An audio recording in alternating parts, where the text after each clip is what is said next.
Hello everyone, welcome again. I am doctor S P Gupta.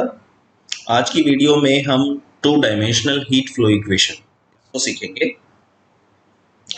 Basically पहले आपको ये समझना है और ये जानना है कि 2D हीट फ्लो इक्वेशन को दो मेथड से सिंप्लीफाई किया जा सकता है, यानी इसको सॉल्व करने के दो मेथड हैं। एक ये कि कंडीशन हमें कोई गिवन नहीं है, मीनिंग जनरल वे से, यानी जैसी इक्वेशन है उसके अकॉर्डिंग कंडीशंस और उसके अकॉर्डिंग सॉल्यूशन। और दूसरा है स्टडी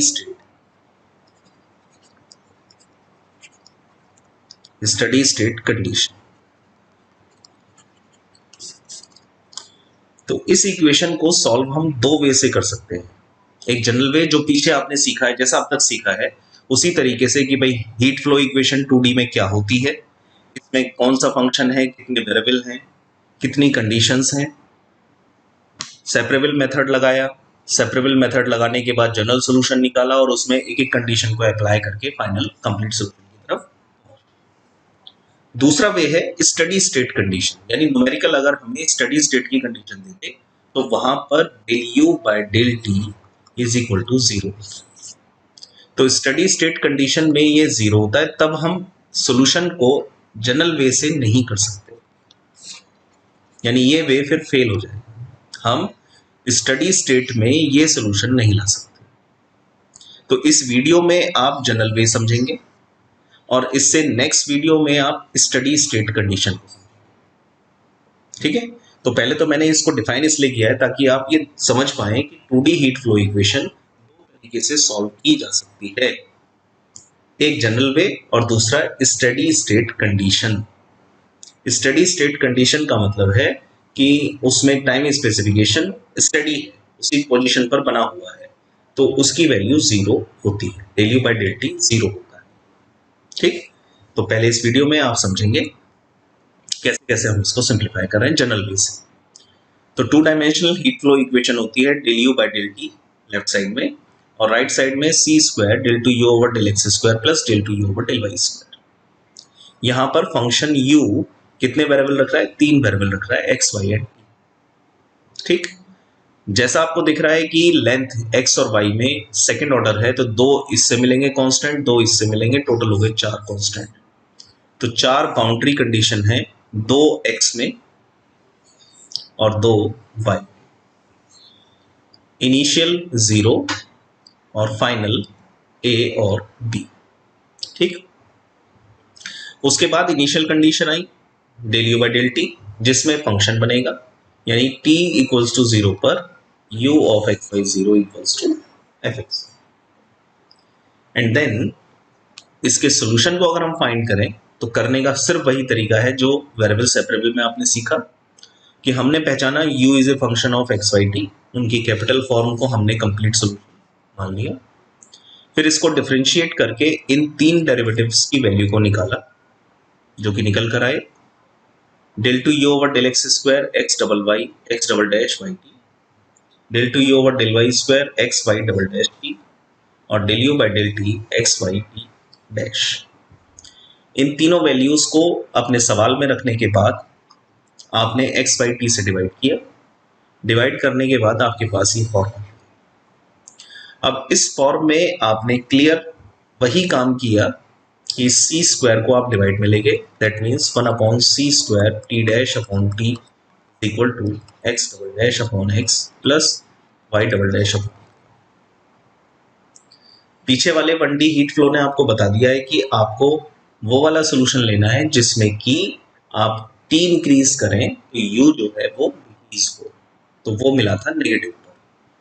तो हमने X double dash upon X के लिए माइनस पी स्क्वायर लिया, Y double dash upon Y के लिए माइनस एल स्क्वायर लिया, और इन दोनों का सम है इसके बराबर, तो यहां से ये हो गया minus of T square L square. तीनों को सिंप्लीफाई किया जैसे प्रीवियस में करते आ रहे थे आप, auxiliary equation and then roots. तो इन दो में तो ये अप्लाई होगा क्योंकि दोनों डबल डैश है, ये सिंगल डैश है तो इसमें डायरेक्ट इंटीग्रेट। ठीक, तो यहां से प्लस माइनस आईपी यानी C1 cos px C2 sin px पहला solution, plus minus IL C3 cos ly C4 sin ly दूसरा solution. t dash upon t है तो इंटीग्रेटिंग डायरेक्ट किया तो t मिला C5 e to the power minus p square plus l square c square. इन तीनों values को equation 2 में पुट किया तो यहां से complete solution of 2D heat flow equation का जनरल सोल्यूशन हमें फाइंड हो गया C1 cos px plus C2 sin px C3 cos ly plus C4 sin ly into C5 e to the power minus p square plus l square, ये general solution. अब इसमें जैसे जैसे condition 5 आपके पास है उनको आपने अप्लाई किया। पहली condition u of 0 by T, यहां से C1 इक्वल्स टू 0 मिला, इक्वेशन 3 रिड्यूस्ड हो गई इक्वेशन 4। इसमें दूसरी कंडीशन को लगाया जिसमें x बराबर a है, उसको रखा तो यहां से p की वैल्यू मिली n पाई बाई a, इसको आपने पुट किया और C2 की मल्टीप्लाई C3 और C4 में कर दी, यहां से आपको an और pn मिल गया।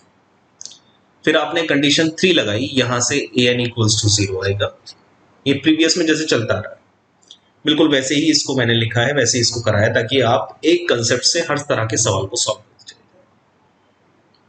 तो आपके पास इक्वेशन bn की टर्म में रहेगी। फिर आप जब दूसरी कंडीशन लगाएंगे तो वहां से l की वैल्यू मिलेगी जो कि निकल कर आई m पाई बाई p। इसको पुट करने के बाद amn आपके पास इक्वेशन में आ गया, यानी bn की मल्टीप्लाई C5 में करेंगे तो amn हमने मान लिया।